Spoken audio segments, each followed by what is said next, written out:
சிங்க வரசத்தா பத்துக்கு சின்ன பீடி பிடிக்கத்தா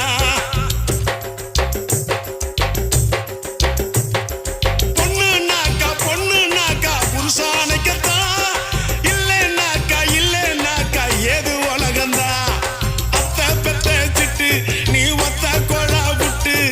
பனாரசு பட்டு அதை கட்டி கடி தொட்டு